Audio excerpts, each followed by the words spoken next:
to help us bring more people into our 32BJ family. So I know that I'm going back to my building, and I have to tell my co-worker that they have to stand up, they have to lead, they have to go on the streets when it's time to show that we are strong, that we are united more than ever. Are you ready to come with me? Are you ready to fight with me? Are you ready to lead, unite, and win? Thank you.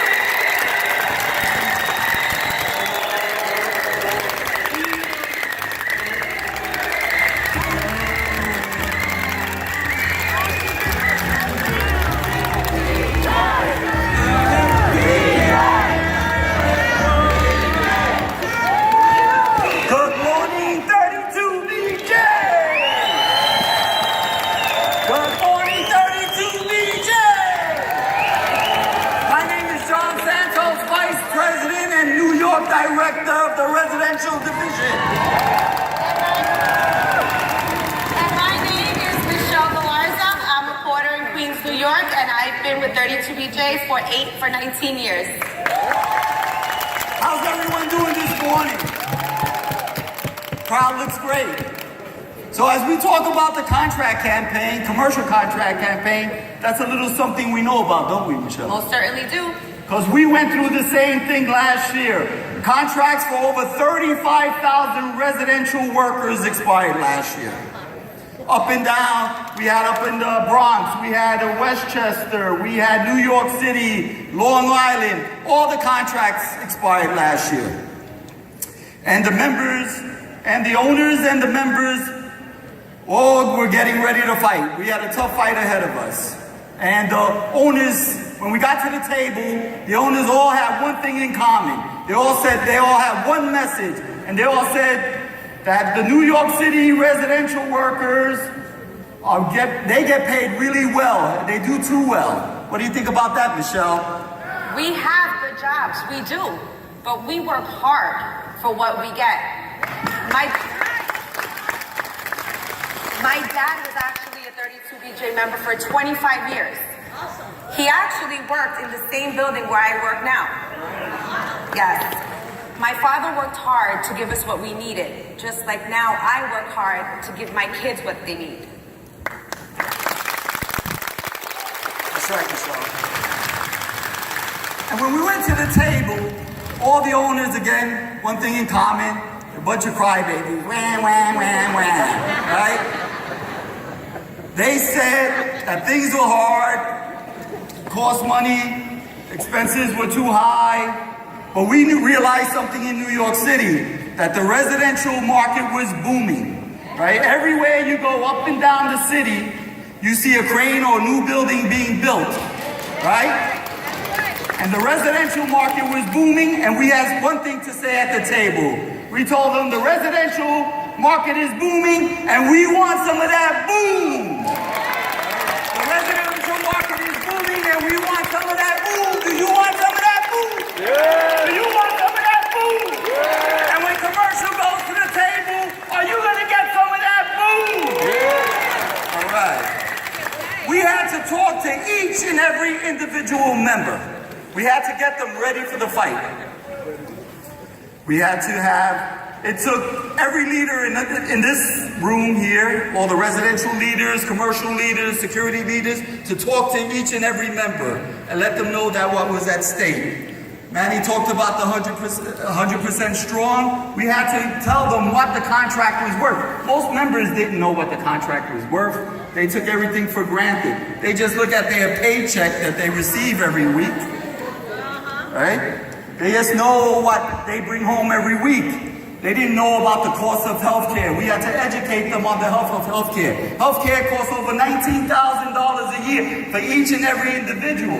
They didn't realize that. So when they saw the total worth of their contract, that opened up their eyes, and they knew that was at stake. And we were almost ready to lose that. And Michelle, what did you do to talk to the members? As a shop steward, I go to the meetings, get information, bring it back to my guys, and speak to them about it. And I realized that I was getting things like, oh, you say that every contract year, Michelle. Nothing's gonna happen, it's gonna be okay. So I realized then I needed to make it relatable to them. So I'd say things to ask them, how many kids do you have? How much do you think it would cost to pay for your own insurance? And when I would say things like that to them, it clicked. And they realized, we can't get comfortable. This isn't guaranteed.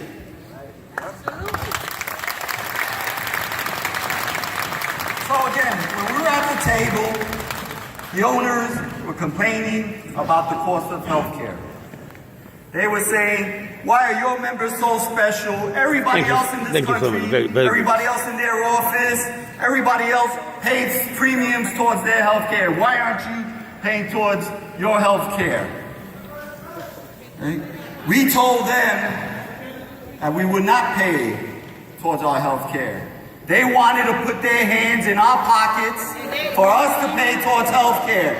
Did we allow that to happen? No. They wanted to put their hands in our pocket. Did we allow that to happen? No. Commercial, when you go to the bargaining table, will you allow the owners to put their hands in your pocket? No. Will you allow the owners to put their hands in your pocket? No. That's right. So we had to let them know that that was a strike issue for us. President Hector Figueroa made it clear. Premium share would be a strike issue for Local 32BJ. And we had to get all the members ready to strike. Just as Manny talked a little bit before about, are you ready to strike? Now I'm going to ask you a question. Are you ready to strike? Are you ready to strike? Are you ready to strike? Is everybody ready to strike? Are you ready to strike?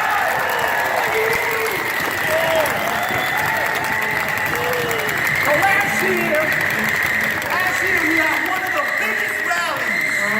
Michelle, before I talk about the rally, are you ready to strike? Yes. Are your members ready to strike? Who's ready here to strike? We got a great contract. That wasn't easy. That's right. We didn't have to strike. But we didn't do it alone. 35,000 members in residential wasn't enough. We had to get the help from all our brothers and sisters in 32BJ. Was commercial in Park Avenue. Yeah. Was security in Park Avenue. Was the schools in Park Avenue. Yeah. We had buses come from New Jersey, from Philadelphia. We had buses come from Hudson Valley and throughout the 32BJ family. Now, Michelle, Yes. was the biggest rally we ever had on Park Avenue. Yes. Seas of purple looking down the street. Now, what did you think about that?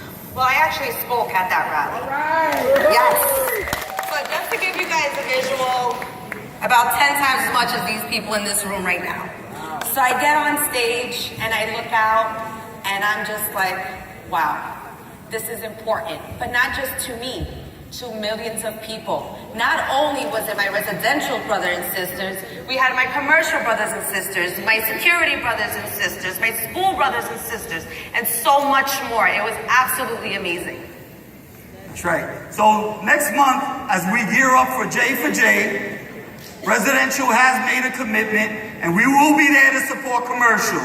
Will everybody be there to support commercial? We have a plan. We will bring out thousands of members up in the Bronx, up in the city, up on the Upper East Side, up on West Side, downtown, all around town. Residential will be there.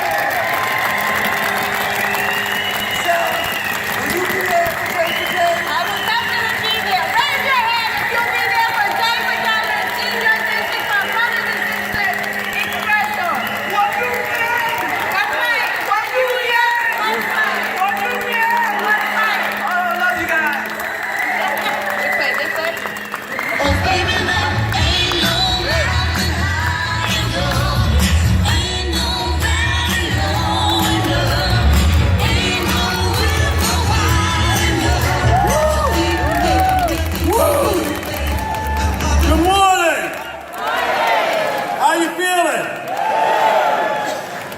Has this been a powerful weekend?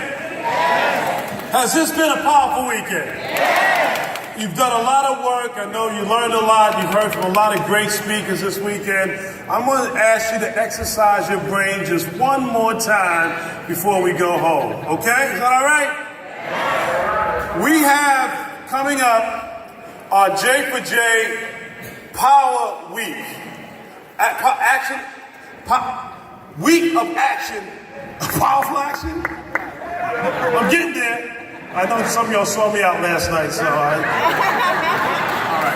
So we have our week of power coming up, and I'm going to ask you to give us your best thinking on how you can get 30% of your coworkers to turn out during this very important week of action. Can you do that? This is so important. This is an opportunity to tell the world that we will not remain silent while injustice continues to prevail. Is that right?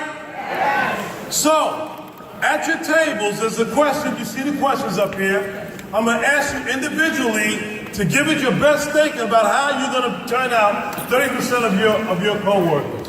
And you have in your binders some papers, you can scratch down your plan, create a plan on how you're going to do that. And then, after the 10 minutes is done, I want you to talk to everybody at your table.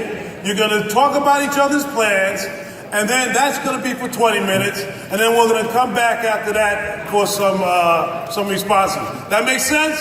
Yeah. We good? Yeah. I think a quarter of the room is good. Is all the room good? We get that? Yeah. All right. I'll see you in 30 minutes. Begin to start thinking about it now. 10 minutes.